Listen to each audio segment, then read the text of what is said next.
오늘 본문 말씀은 사도행전 9장 1절에서 10절입니다.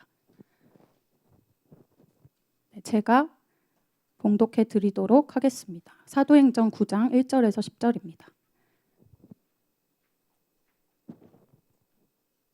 사울이 주의 제자들에 대하여 여전히 위협과 살기가 등등하여 대제사장에게 가서 다메섹 여러 회당에 가져갈 공문을 청하니, 이는 만일 그 도를 따르는 사람을 만나면 남녀를 막론하고 결박하여 예루살렘으로 잡아오려 함이라. 사울이 길을 가다가 다메섹에 가까이 이르더니 호련히 하늘로부터 빛이 그를 둘러 비추는지라. 땅에 엎드러져 들음에 소리가 있어 이르시되, 사울아 사울아 내가 어찌하여 나를 박해하느냐 하시거늘, 대답하되 주여 누구시니까? 이르시되 나는 내가 박해하는 예수라. 너는 일어나 시내로 들어가라. 내가 행할 것을 내게 이를 자가 있느니라 하시니, 같이 가던 사람들은 소리만 듣고 아무도 보지 못하여 말을 못하고 서 있더라. 사울이 땅에서 일어나 눈은 떴으나 아무것도 보지 못하고 사람의 손에 끌려 다메섹으로 들어가서 사흘 동안 보지 못하고 먹지도 마시지도 아니하니라. 그때 다메섹에 아나니아라 하는 제자가 있더니 주께서 환상 중에 불러 이르시되 아나니아야 하시거늘, 대답하되 주여 내가 여기 있나이다 하니. 아멘. 네, 오늘 말씀의 제목은 예수님의 은혜를 경험하라입니다.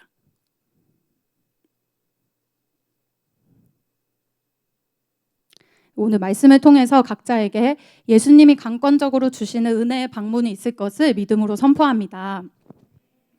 네, 우리가 캠퍼스에서 공부를 하고 또 1년, 2년 지나면서 학년이 올라갈수록 느끼는 것들이 있을 겁니다. 특별히 학업에 있어서 기초가 중요하다는 것을 많이 우리가 깨닫죠. 특별히 졸업을 앞두고 자격증이나 어학 공부를 할 때도 마찬가지입니다. 그 자격증을 따고 어학 성적을 딸 만한 어떤 기초 공부가 탄탄히 되어 있지 않은 사람은 그 기초를 다지느라 많은 시간을 배로 이제 들이게 되죠.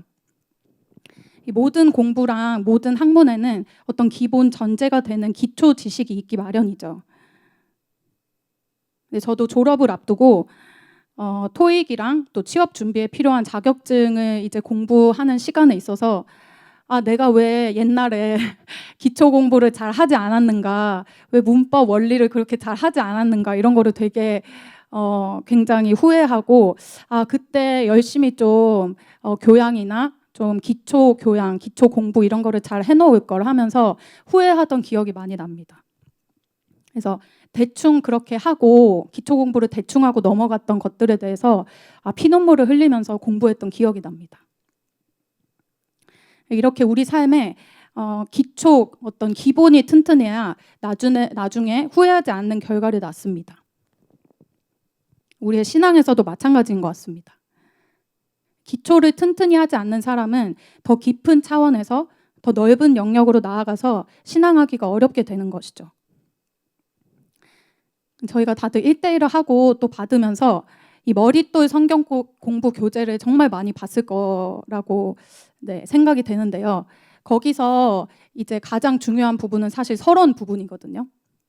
그 서론 부분에서 가장 핵심적으로 다룬 내용이 무엇이냐면, 이 기초가 튼튼하게 공사된 신앙은 나중에 마지막 때 또 환난과 시험과 어려움이 오고 십자가 사건 앞에서도 무너지지 않게 되지만, 기초가 튼튼하지 않게 건물을 지은 사람, 또 신앙을 하는 사람은 처음에는 막 화려하고 열매도 많아 보이고 막 은사나 은혜도 굉장히 많아 보이지만 나중에는 무너지게 되는데, 그 무너짐이 아주 심하고 이 어려움과 방해 앞에서는 크게 흔들리게 된다고 이렇게 적혀져 있습니다.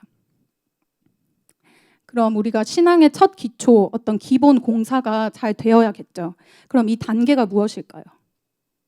우리 신앙의 첫 기초가 되는 기본 단계는 바로 이 예수님의 은혜를 경험하는 것입니다. 너무나 기본적이고 기초적이지만 이 은혜의 단계를 경험하지 못하고 이 은혜라는 개념을 우리가 정말 통과하지 못하면 나중에 마지막 때 어떤 시험과 환난과 정말 그 예수님 이름 때문에 손해를 봐야 되는 그 선택의 순간 앞에서는 우리가 무너짐이 심하게 되는 신앙을 할 수밖에 없다는 것을 의미하죠. 그래서 이 예수님이 주시는 은혜를 만나지 못하면 우리의 신앙을 누구도 장담할 수가 없습니다. 이것은 신앙을 오래 한 사람들에게도 마찬가지입니다. 예수님의 수제자이자 믿음으로 무리를 걸었던 베드로까지도 예수님의 은혜라는 반석 위에 시작하지 않고 계속 그 신앙을 유지하지 않고 자기 확신, 자기 열심, 나를 장담하는 그 마음으로 신앙을 이제 할 때 십자가 사건 앞에서 넘어지되 예수님을 3번씩이나 부인하는 그런 아주 무너짐이 심한 그런 사건을 맞이하게 됩니다. 그럼 우리가 은혜의 뜻을 알 필요가 있죠. 은혜의 단계를 경험해야 되니까 그 은혜의 뜻은 무엇일까요? 네, 선물. 네. 자격 없는 자에게 주시는 거저 주는 선물이라는 뜻입니다. 아무 조건, 어떤 아무 이유 없이 그냥 자격이 안 되지만 선물로 거저 주는 것이 바로 은혜인 것이죠. 예수님은 우리에게 은혜를 주시는 분이십니다. 은혜가 우리를 강하게 하고 은혜가 죄인들을 진정으로 변화시키는 능력이 됩니다. 이 예수님의 은혜가 우리 신앙의 주추요, 반석이요, 기본 뿌리가 되는 것이라면 이미 한 번 은혜를 경험하신 분들도 다시 한번 돌아보시는 시간이 되기를 원합니다. 지금 나의 삶에 예수님의 은혜가 남아있는지 아니면 세상과 캠퍼스와 친구들에게 다 빼앗겼는지 다시 한번 돌아보고 다시 기본으로 돌아가는 오늘 시간 될 것을 믿고 선포합니다. 네, 첫 번째는 변화되기 전 사울의 모습에 대해서 한번 보도록 하겠습니다. 네, 오늘 사울이 변화되기 전부터 본문이 시작하는데요. 우리가 사울이 누군지 알고 있습니다. 나중에 사도 바울이 될 사람이죠. 그래서 사도 바울은 신약의 절반 가까이 되는 성경을 쓰고 또 소아시아 교회들을 놀랍게 개척하고 놀라운 성령의 능력과 치유의 기름 부으심과 막 전무후무한 어떤 성령의 능력을 보여준 놀라운 사도가 바로 이 사도 바울이었습니다. 네, 오늘 이 사도 바울의 첫 시작이 어땠는지 오늘 본문을 통해서 살펴보고자 합니다. 성경에서 사울의 이름이 처음 거론되는 대목은 별로 좋은 어떤 사건이 아니었어요.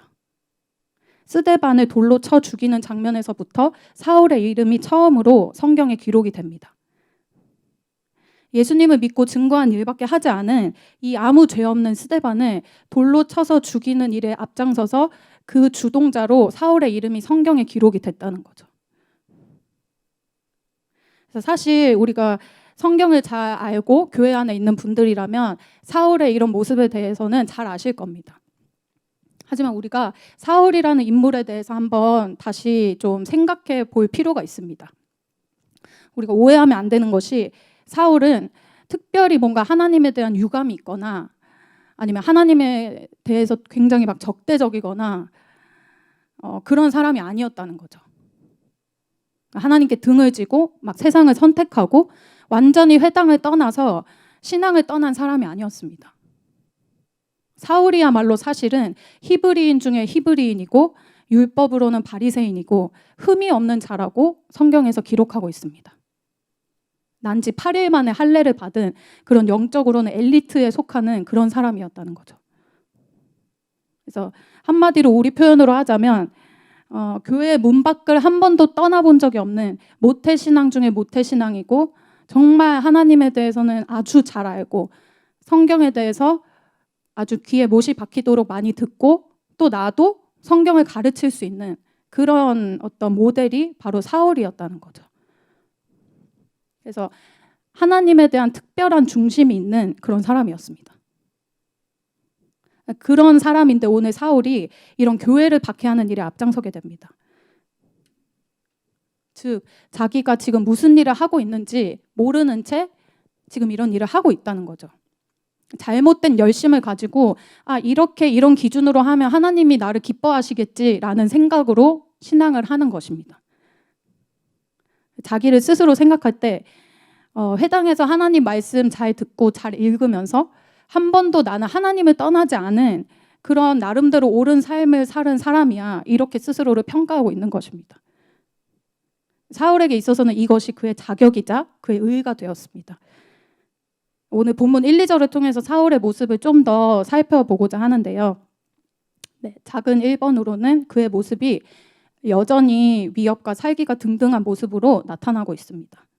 1절에 보면 네, 사울이 주의 제자들에 대하여 여전히 위협과 살기가 등등하여 대제사장에게 가서 이렇게 표현을 하고 있습니다. 사울이 지금 대제사장을 찾아가는데 위협과 살기가 여전히 등등하다 이런 말씀으로 기록하고 있습니다. 지금 사울은 자기가 하고 싶었던 일, 내가 정말 옳다고 생각하는 일을 하고 있습니다. 누구보다 열정적으로 앞장서서 내 생각에 내 기준에 옳은 일을 지금 하고 있는 가운데 있습니다. 그리고 지금 타이밍은 스데반을 돌로 쳐서 죽이고 사람들을 이미 많은 그리스도인들을 옥에 넘겨준 상태인데 이제 그 상태에서 이제 본문이 시작하는 겁니다.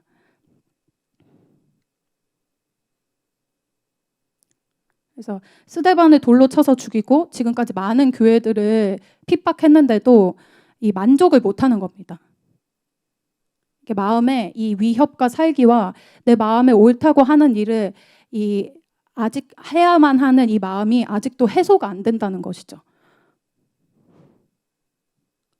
하고 싶은 일을 다 하고 내 기준에 옳은 방법대로 내 마음에 원했던 이 것들을 하기 원했던 것들을 실제 정말 내가 행동으로 하면은 마음에 기쁨이 있어야 되잖아요. 뿌듯함. 내가 정말 옳은 일을 하고 있어. 막 잘 때도 일어날 때도 뿌듯하고 막 주님께 감사하고 찬양하고 내가 하나님을 위해서 이런 놀라운 일을 하다니 이런 어떤 기쁨이 그의 삶에 있어야 되잖아요. 정말 하나님의 일을 하고 있다고 하면. 근데 사울의 삶에 이 여전히 위협과 살기가 등등하다 이렇게 표현을 하고 계십니다. 내 마음에 원했던 일을 하고 있는데 마음에 쓴 열매가 계속 맺히는 거예요. 내가 하고 싶은 대로 내 마음에 옳은 걸 하면 마음이 기뻐야 되잖아요. 근데 그게 아니라는 거예요. 그래서 하고 싶은 거 하고 내 마음에 원하는 대로 하면서 살고 내가 먹고 싶은 거 먹고 마시고 싶은 거 마시면서 내 마음에 옳은 대로 내 눈에 가고 싶은 대로 다 가면 내 마음이 기뻐야 되는데 그렇게 기쁘지가 않다는 거예요. 영적인 세계에서는 그렇지 않다는 것을 말씀해주고 계시는 것이죠. 내 마음이 원하는 대로 채우면 채울수록 내가 하고 싶은 대로 마음껏 다 누리면 누릴수록 내 마음은 이상하게 더 공허해지고 불만족, 짜증, 이 사울처럼 위협과 살기, 분노 이런 것들이 찾아옵니다. 그래서 더 하면 할수록 내 마음에는 이 불만족이 해소될 줄 알았는데 여전히 그런 마음이 내 안에 있다는 것이죠. 그렇게 하루 이틀, 한 달, 두 달 반복하다 보면 내 마음에는 이 짜증과 분노와 걱정과 이런 사단이 주는 열매들을 먹고 마시면서 그렇게 살아가는 것이 너무나 정상적인 삶이 되는 것입니다. 근데 반대로 우리가 하나님을 위해서 억지로 십자가를 지면서 살면 내가 하고 싶은 대로 다 하면서 살 수 없기 때문에 나의 삶은 불만족스럽고 내 삶은 정말 피폐하고 정말 즐거움이 없는 그런 지루한 삶을 살 것이다. 이렇게 우리가 생각할 때가 많은 것 같아요. 근데 사실 영적인 세계에서는 반대라는 것을 말씀하고 계시는 것이죠. 물론 억지로 십자가를 질 때는 고통이 따릅니다.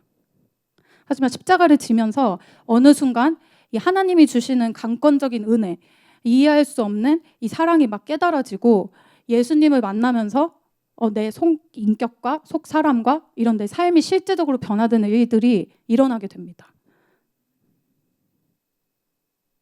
저도 캠퍼스에서 또 직장에서 최근에는 직장에서 주변 또래들처럼 정말 내가 버는 돈으로 하고 싶은 것을 마음껏 하고 마음껏 내가 가고 싶은 데 가고 먹고 싶은 거 먹고 마음껏 내가 하고 싶은 것을 하면서 사는 그 또래들을 보면서 참 이런 생각을 많이 했었던 것 같아요. 저렇게 살면 행복하지 않을까? 재밌지 않을까? 이런 어떤 생각들이 수시로 저한테 들어왔던 것 같습니다. 왜냐하면 그들이 진짜 행복하고 빛나고 그러니까 제 눈이 바뀌었었던 것 같아요.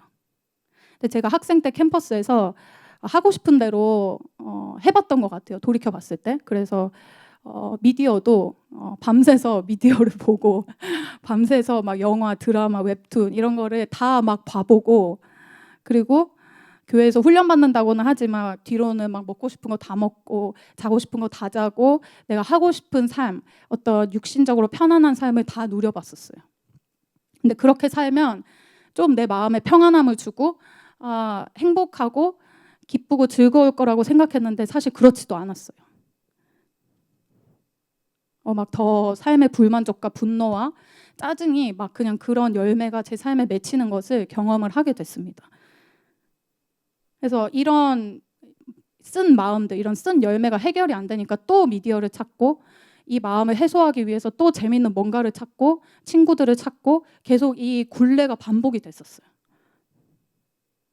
그래서 밤에 그렇게 살면서 밤에 자려고 이불 덮고 누우면 또 지옥 갈까 봐 무섭고 이런 정말 해결되지 않는 괴로움에 굴레에 있었던 시간들이 되게 기억이 났습니다. 근데 제가 말씀을 받고 막 억지로 십자가를 지고 교회 흐름, 공동체 흐름에 따라가려고 막 정말 싫지만 막 금식도 같이 하고 막 일찍 일어나서 아니면 밤 늦게라도 기도의 분량을 채우기 위해서 기도하는 삶을 살아보려고 하고 막 그런 삶을 도전을 해봤었거든요. 근데 제가 제 마음에 그런 게 있었던 것 같아요. 그렇게 살면 피곤해서 죽는 거 아니야? 너무 일찍 일어나면 피곤해서 죽을 것 같아. 그리고 내가 이것도 못 먹고 저것도 못 먹고 막 이러면은 내 일에 집중을 못할 것이다. 그러면 하나님의 영광이 되지 않고 나는 제대로 삶을 살 수 없다. 이런 생각의 방해가 계속 들어왔는데 근데 그렇지도 않더라고요. 실제 살아보니까. 물론 고통이 따랐지만 그 고통을 이제 뚫고 어떤 마의 구간을 지나면 이제 영적으로 딱 뚫리는 때가 옵니다. 그래서 제 삶에 영적으로 막 강건해지고 그런 삶을 정말 선택했을 때 막 피곤해서 죽지도 않고 배고파서 할 일 하지 못하는 그런 결과를 낳지도 않았거든요, 사실. 오히려 반대였어요. 그래서 막 하나님이 사모가 되고 내가 가질 수 없는 마음이 막 들어오고 막 정말 내가 변화되고 싶다는 그런 제가 가질 수 없는 마음들이 하나님이 막 부어주시기 시작하셨어요. 막 자연스럽게 영적으로 회복이 됐죠. 특별히 콜트 할 때는 제가 그런 억지의 십자가를 지는 훈련을 이제 전인격적으로 살아야 되다 보니까 매일마다 살아야 되다 보니까 콜트 할 때는 정말 제가 노력하지 않아도 막 주님을 만나고 막 영적으로 막 정말 깨어 있고 정말 새롭게 살고자 하는 그런 사람이었다는 것이 다시 한번 깨달아지면서 좀 말씀을 준비하고 기도하는 가운데 좀 개인적으로 좀 콜트를 결단하게 되는 역사가 있었습니다. 그래서 주님은 시편에서도 이러한 영적인 원리를 설명하고 계십니다. 시편 107편 10절에서 11절 말씀. 사람이 흑암과 사망의 그늘에 앉으며 공고와 쇠사슬에 매임은 하나님의 말씀을 거역하며 지존자의 뜻을 멸시함이라. 이 말씀과 같이 이것이 영적인 세계입니다. 내가 더 하고 싶은 그것을 누리지 못해서가 아니라 내 삶의 이 공고와 쇠사슬과 정말 내 삶에 해결되지 않는 이 쓴 마음들이 있다는 것은 내가 더 누리지 못해서가 아니에요. 오히려 반대죠. 하나님의 말씀을 거역하고 지존자의 뜻을 멸시하는 내 삶에 어떤 그런 부분들이 있기 때문에 내 삶에 그 마음이 여전히 해소가 되지 않는 것입니다. 더 누리고 내가 더 하고 싶은 것을 찾아서 그것을 해야만 하는 그런 방법을 이제는 버리고 우리가 다시 주님의 방법으로 돌아가서 내 삶에 실제적인 변화를 주시는 그 주님을 만나는 역사가 일어날 줄 믿습니다. 네, 2번은 대제사장에게 공개적으로 공문을 청함. 이렇게 보도록 하겠습니다. 2절에 보면 다메섹 여러 회당에 가져갈 공문을 청하니 이는 만일 그 도를 따르는 사람을 만나면 남녀를 막론하고 결박하여 예루살렘으로 잡아오려 함이라. 지금 대제사장에게 공개적으로 이제 찾아가서 그 여러 회당에 가져가서 붙일 공지문을 이제 청하는 겁니다. 이 공문을 여러 회당에 드러내놓고 이제 아주 합법적으로 아주 공개적으로 더 많이 예수 믿는 사람들을 잡아 죽이겠다는 그런 의지의 표현인 것이죠. 사울이 아주 공개적으로 이렇게 떳떳하게 이런 일을 행합니다. 공개적으로 당당하게 사울이 이런 일까지 할 수 있었던 이유는 거리낄 게 없다는 것이죠. 사울은 자기가 이렇게 하는 행동에 대해서 전혀 양심에 거리낌이 없습니다. 왜냐하면 자기가 정말 옳은 일을 하고 있다고 정말 굳게 믿고 있기 때문에 그렇죠. 내가 지금 마땅한 일을 하고 있다. 하나님 날 기뻐하실 거다. 이렇게 생각하고 있습니다. 사도행전 8장 1절에 보면 사울은 그가 죽임당함을 마땅히 여기더라. 이렇게 표현하고 있습니다. 이거는 스데반이 돌로 맞아서 죽는 그 순간에도 사울은 그가 죽임당하는 것을 마땅하게 여겼습니다. 정말 자기가 하나님을 위해서 옳은 일을 하고 있다고 한치의 의심도 없이 믿고 있는 것이죠. 절대로 나는 잘못하고 있는 것이 없다. 이렇게 생각하고 있는 상황입니다.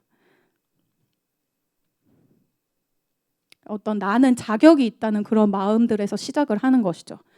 자기 손에 사람이 죽는 이런 악한 열매가 내 삶에 나타나도 자기 실제 삶에 어떤 사단의 속성들, 사단의 열매들이 막 죄의 열매들이 나타나도 나는 그래도 자격이 있다고 생각하는 마음인 것입니다. 왜냐하면 나는 히브리인 중에 히브리인이니까. 나는 8일 만에 할례 받고 나는 율법에는 흠이 없고 나는 하라는 거 다 하고 지키는 그런 정말 그런 사람이니까 하는 그것이 그의 자격과 의의가 되었던 것이죠. 그런 마음이 사울을 이렇게 만든 것입니다. 사단은 이렇게 우리가 정말 자격이 있는 자로 이렇게 감쪽같이 속입니다. 착각하게 만드는 것이죠. 여기에 속으면 우리가 스스로를 장담하는 신앙에 빠지게 됩니다. 내 삶에 하나님이 미워하시는 어떤 죄, 시기나 어떤 우리 계속 다루받고 있는 어떤 거룩하지 않은 나의 죄들, 섬기지 못하는 나의 죄들, 억울함과 원통함을 풀지 못하는 나의 죄들을 하나님이 다루시고 내 삶에 그것들이 아직도 끊어지지 않는데도 내가 모태신앙이고 내가 지금까지 그래도 해온 어떤 일 때문에 나는 하나님 앞에 자격이 있다고 그냥 한치의 의심도 없이 믿게 하는 것입니다. 하나님 그래도 제가 누군데요? 이런 마음을 가지는 것이죠. 저도 이 부분을 보면서 변화되기 전 사울의 이런 태도, 이런 마음이 참 제 모습과 같고 참 최근도 제가 이런 자였다는 것이 굉장히 깨달아졌었습니다. 저는 중학교 1학년 때부터 교회를 다니게 된 이후로 사울처럼 한 번도 교회를 떠나본 적이 없이 자랐는데요. 처음 간 수련회 때는 심지어 막 방언을 구하지도 않았던 방언을 받고 막 성령 체험을 하게 되면서 더 제 마음 안에 이런 자격을 운운하는 마음이 있었던 것 같습니다. 하나님 그래도 저는 하나님께 선택받은 사람입니다. 이런 마음들이 제 오래된 생각 중에 하나였어요. 그래서 스스로 저를 높이는 마음들, 내가 좀 연약해도 나는 본질적으로 세상 친구들과는 다릅니다. 하나님 아시잖아요. 이런 마음이 제 마음 안에 굉장히 자리 잡고 있었어요. 근데 저는 이거에 대해서 문제의식이 없었어요. 그것이 제 신앙을 좀먹는 것이라는 것을 최근에 또 기도하고 말씀을 또 준비하는 가운데 하나님이 깊이 깨닫게 하시는 은혜가 있었습니다.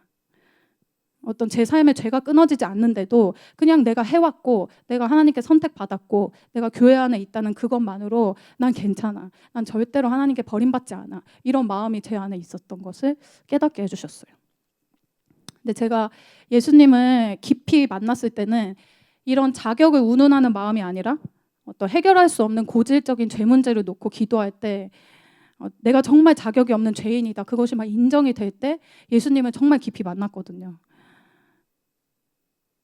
근데 그럼에도 불구하고 최근까지도 제가 이 오래된 생각을 놓지 못했었던 것 같아요. 저를 스스로 높이고 내가 그래도 주님 이렇게 훈련받으면서 열심히 살고 있습니다. 그래도 전 좀 자격이 있지 않나요? 하는 마음들이 막 주님 앞에 너무 깨달아지고 정말 이런 마음이 나의 변화를 가로막았구나. 이것이 정말 깨달아지는 시간들을 보냈습니다. 그래서 제가 참 사울 같은 자였고 정말 제 모습이 어떤지를 볼 수 없었던 그런 사람이었다는 것을 깨닫게 하셨습니다.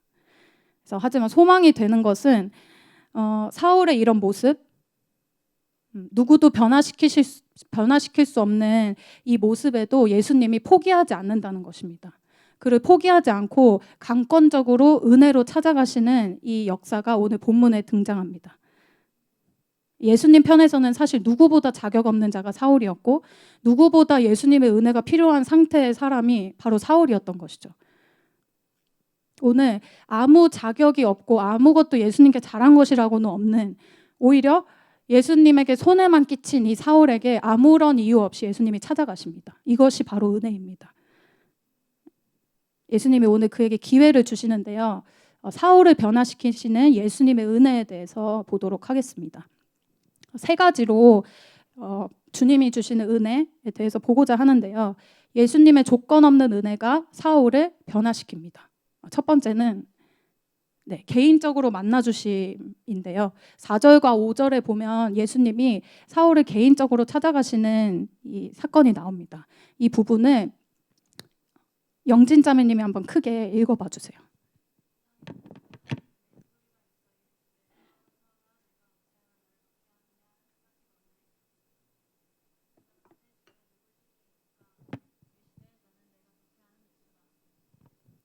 사울의 이름을 2번 부르시면서 예수님이 개인적으로 찾아가시는 것을 오늘 볼 수가 있습니다.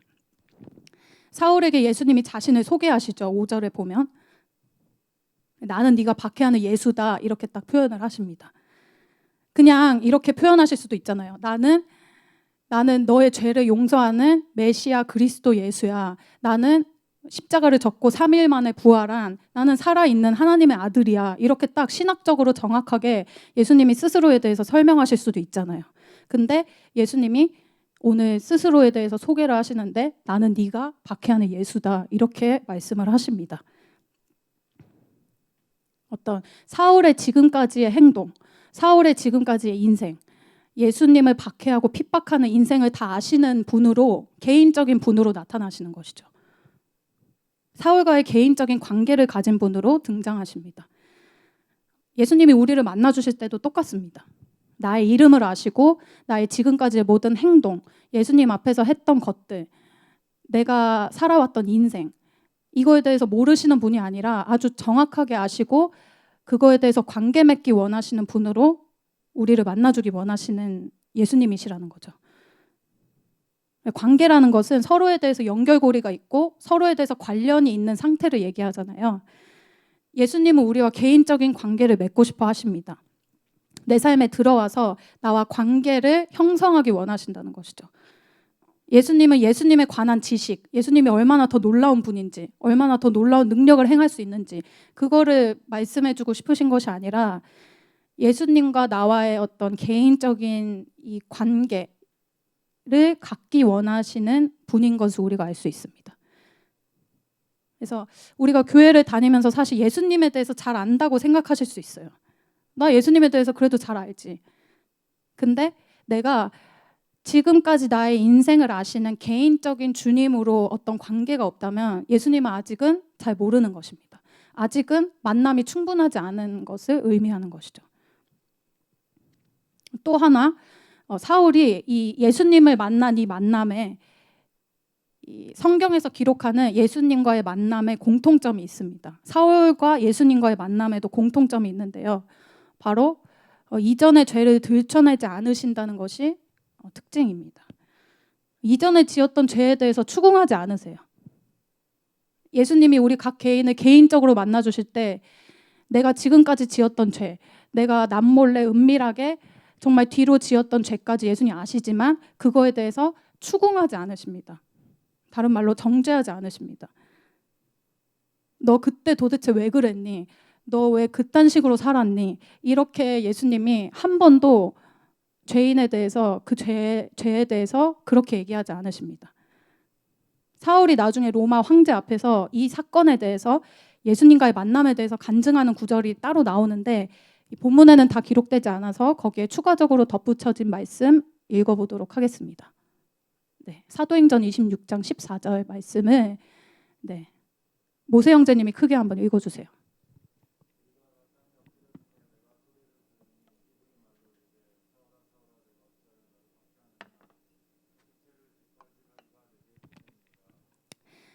가시채를 뒷발질하기가 내게 고생이다. 이 표현이 추가되어 있습니다. 사울이 했던 모든 잘못들, 모든 죄들을 추궁하는 말은 한마디도 없습니다.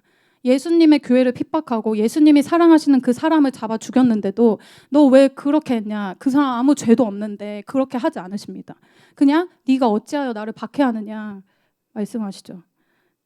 그리고 가시체를 뒷발질하는 이런 삶을 사는 게 너에게 고생이다. 너가 이런 죄를 선택하고 이런 삶을 사는 것이 너가 고생스럽기 때문에 나는 네가 걱정이 된다. 너가 안타깝다. 이렇게 찾아오시는 것이죠.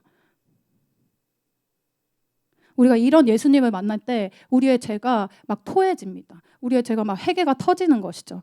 회개를 막 하려고 하는 게 아니라 회개가 터집니다.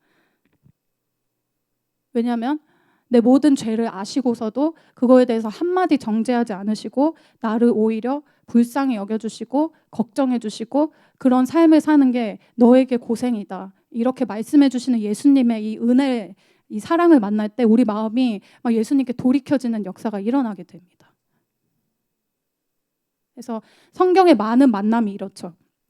삭개오에 대해서도 세리로서 막 다른 사람들 돈 다 갈취해가고 막 온갖 나쁜 짓 다 했는데도 그거에 대해서 한마디 정죄하지 않으시고 그냥 영접해 주시죠. 기뻐하면서. 그 삭개오가 아주 완전히 과격하게 회심을 합니다. 사마리아 여인에게도 마찬가지입니다. 남편을 5명이나 갈아치운 음란의 죄가 있어도 그거에 대해서 너 왜 그런 식으로 살았냐, 너 왜 인생을 그렇게 사냐 이렇게 하지 않으시고 그냥 사마리아 여인의 영적인 갈망을 채워주십니다. 예수님 우리에게도 그런 분이십니다. 예수님 그때나 지금이나 동일하신 분이시죠. 저도 이런 정죄하지 않는 예수님에 대해서 만났는데요. 저도 제가 정말 싫을 때, 그리고 나도 내가 왜 이런 죄를 반복하는지 너무 싫은데 이렇게 살지 않을 능력이 없을 때 그때 예수님이 그냥 제 죄를 덮어주시는 것을 많이 경험을 했습니다. 그냥 아무 말 없이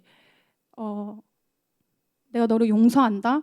그리고 다음부터 그렇게 살지 마라. 이렇게 말씀해 주시는 예수님을 많이 만났어요.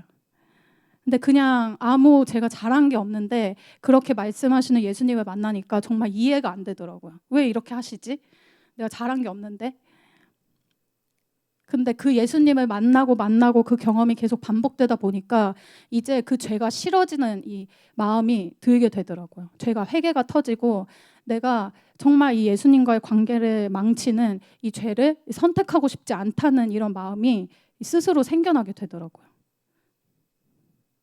그래서 막 죄를 끊으려고 노력하는 게 아니라 죄가 싫어지고 그 삶에서 이제 돌이키고 싶고 막 훈련도 결단하게 되고 하기 싫은 것도 감당하게 되는 이런 예수님의 은혜로 인한 변화들이 제 삶에 맺혀지기 시작했어요. 그 죄의 유혹은 당연히 있지만 그 죄를 더 이상 찾고 싶지 않은 그런 열매를 주셨습니다. 아무 이유 없이 용서해 주시고 사랑으로 덮어주시는 이 십자가 예수님을 만날 때 우리의 죄가 끊어짐을 믿고 선포합니다. 세상의 사고방식으로 절대 이해할 수 없는 예수님의 용서와 사랑이 십자가에서 완벽하게 드러납니다. 십자가에서 우리를 향한 사랑을 주님이 완벽하게 보여주시죠. 로마서 5장 8절에는 이렇게 기록하고 있습니다.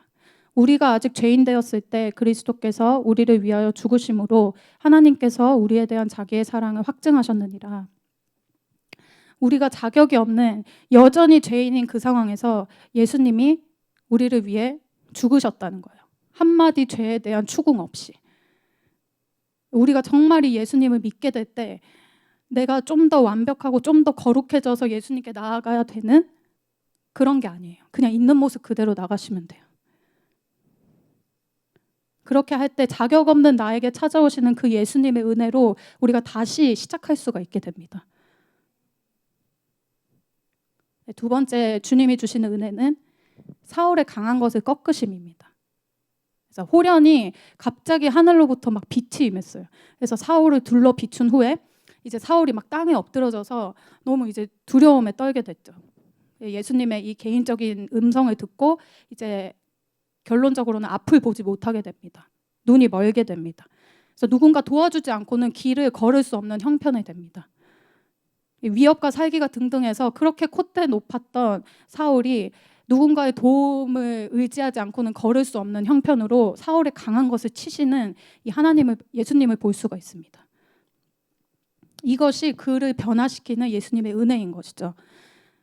그래서 빛이 둘러 비추는 것처럼 우리 영혼에 강력한 빛을 비추시는 일을 주님이 오늘날에도 행하십니다. 말씀의 빛이 강력하게 비쳐서 우리가 영적으로 주님 앞에 엎드러지는 일들이 일어나게 됩니다. 주님이 이렇게 매주 말씀으로 우리의 강한 것들을 치는 일들을 하세요. 진정한 변화를 주실 때 주님이 꼭 이루시는 것이 있는데 그것은 우리의 강한 것을 치시는 일입니다. 그 부분을 꼭 직면하고 다루게 하세요. 그래서 야곱이 그랬고 모세가 그랬고 베드로가 그랬죠. 야곱은 강한 환도뼈를 치셨고 모세는 광야에서 40년 동안 양을 치는 그런 시간을 보내게 하셨고 베드로는 예수님을 3번이나 부인하는 이 사건을 허락하셨습니다. 이들에게 있던 강한 자기 지혜와 강한 것들, 나를 의지하는 것들, 나의 자격을 삼는 것들, 교만한 것들, 이런 것들을 예수님이 치실 때 그들에게 진정으로 그때 변화가 일어나게 된다는 것이죠. 사실 우리 모두한테는 강한 것들이 있습니다. 말씀 앞에 엎드러지고 이 사울의 모습과 같이 막 땅에 엎드러져서 낮아져서 이러고 싶어 하지 않는 강한 것들이 우리 안에 있습니다. 저도 제가 정말 착하고 이렇게 자기 주장 잘 하지 않는 그런 부드러운 사람이라고 생각을 했는데요. 하나님 앞에서는 굉장히 강한 사람이더라고요. 그러니까 주님 말씀 앞에서 제 생각을 꺾기 싫어하고 말씀이 선포돼도 난 그렇게 생각하지 않는데 이런 딱 그 확 이렇게 바리케이트를 치는 것처럼 말씀 앞에 확 이렇게 올라오는 생각들이 있는데 그게 굉장히 주님 앞에서는 교만하고 거역하는 이런 불순종의 영이 주는 것들인 것을 깨닫게 해주셨어요. 그래서 저의 강한 것들을 치실 때 영적인 변화가 일어나더라고요. 그래서 말씀 앞에서 우리가 몰랐던 우리의 강함이 드러납니다. 그것이 주님이 주시는 진정한 은혜인 줄 믿습니다. 그래서 생각과 감정과 오래된 틀들이 말씀 앞에 격렬하게 드러나고 또 말씀 앞에 굴복되기 싫은 내 생각대로 하고 싶은 우리의 강함이 꺾여질 때 진짜 그 예수님이 주시는 회복과 변화를 경험하게 되는 일들이 일어날 줄 믿습니다. 네, 3번 마지막 예수님이 사울에게 주시는 은혜는 아나니아를 보내주신다는 것이죠. 사울이 이제 앞을 못 보게 됐잖아요.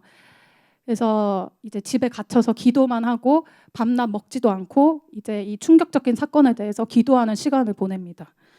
그래서 예수님은 일어나서 이제 너가 시내로 들어가서 거기서 기다리고 있으면 누군가를 보내줄 거야 이런 말씀을 하십니다. 네가 행할 것을 앞으로 너가 이제 행할 것을 알려주는 사람을 내가 보내주겠다 이렇게 말씀을 하십니다.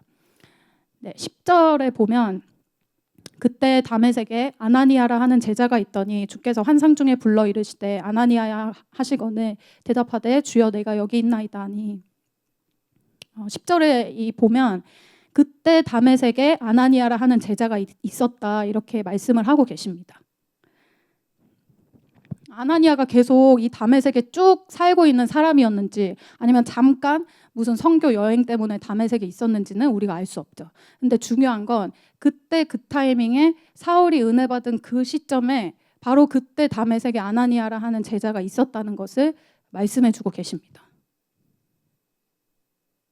사실 예수님이 다시 환상 중에 찾아가셔서 너는 이제 나를 위해 살아야 되고 너의 사명은 이것이다. 내가 다시 너의 눈을 뜨게 한다. 예수님이 초자연적으로 그냥 직접적으로 하실 수도 있잖아요. 그죠? 근데 이 아나니아라 하는 제자를 예수님이 예비하십니다. 그리고 그가 기도해 줄 때 사울의 눈을 뜨게 하는 방법으로 주님이 일을 하십니다.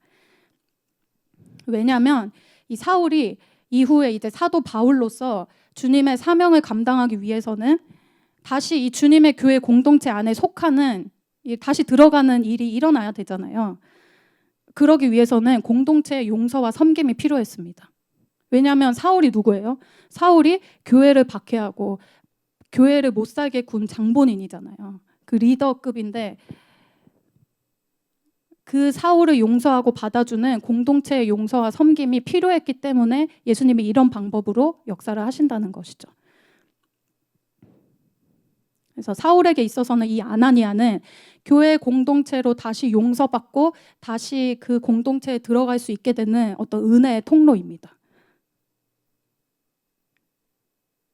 사실 본문 이후 구절에 보면 우리가 다 보지는 않았지만 예수님이 아나니아에게 사울에 찾아가라 명령을 하시는데도 아나니아가 두려워서 가기를 주저하는 모습을 보입니다. 사울 누군지 아시잖아요. 너무 무섭습니다. 이런 어떤 마음으로 고백한 그런 구절이 나오거든요. 그치만 아나니아가 결론적으로는 순종해서 그를 위해 기도해주고 찾아가고 이 형제 사울이라고 선포해줍니다.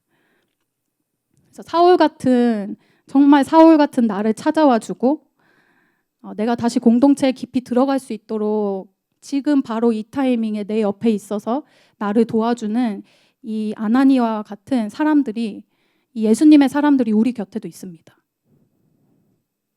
아나니아와 같은 나의 목자, 나의 셀 지체들, 나의 콜트 멤버들, 또 리더들, 간사님, 목사님이 계셔서 우리가 도움을 받고 우리가 정말 사명의 삶을 시작할 수 있도록, 다시 공동체 안에 들어올 수 있도록, 내 상태가 완전 바닥을 치든 사울과 같은 상태든 상관없이 나를 계속 찾아와주고 기도해주고 섬겨주는 이런 예수님의 사람들이 있습니다.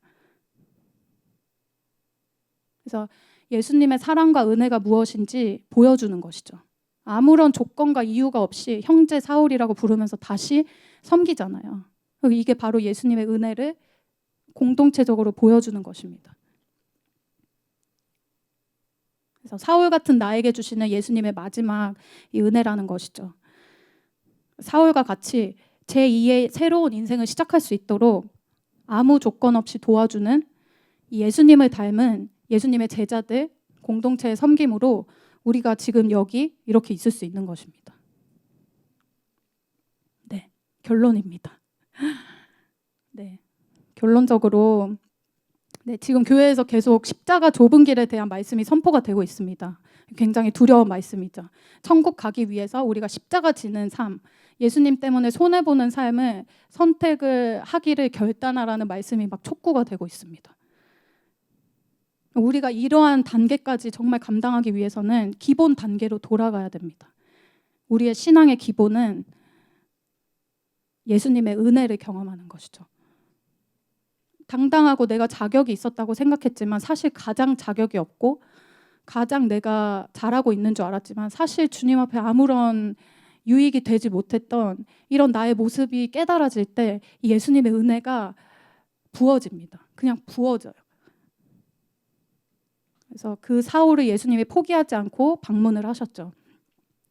사울이 은혜라는 강력한 반석, 이 흔들리지 않는 예수님의 은혜라는 기초에서 믿음의 경주를 시작할 때 남은 인생 동안 그가 끝까지 주님의 은혜로 그 믿음의 경주를 달릴 수 있었다고 나중에 고백하고 있습니다.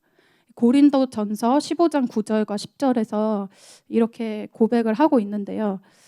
나는 사도 중에 가장 작은 자라. 나는 하나님의 교회를 박해하였으므로 사도라 칭함받기를 감당하지 못할 자니라. 그러나 내가 나된 것은 하나님의 은혜로 된 것이니 내게 주신 그의 은혜가 헛되지 아니하여 내가 모든 사도보다 더 많이 수고하였으나 내가 한 것이 아니요 오직 나와 함께 하신 하나님의 은혜로라. 이렇게 고백하고 있습니다. 사울이 예수님의 은혜로 시작해서 마지막까지 내가 이렇게 이것도 저것도 많은 일도 할 수 있었던 것은 내가 예수 그리스도의 은혜로 이렇게 할 수 있었다 고백을 하게 되는 것이죠.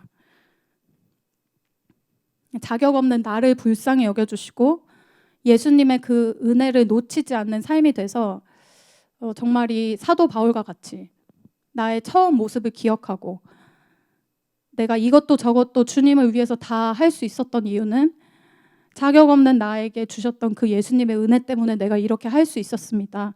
고백할 수 있는 저희 각자와 또 저희 공동체가 될 것을 믿음으로 선포합니다.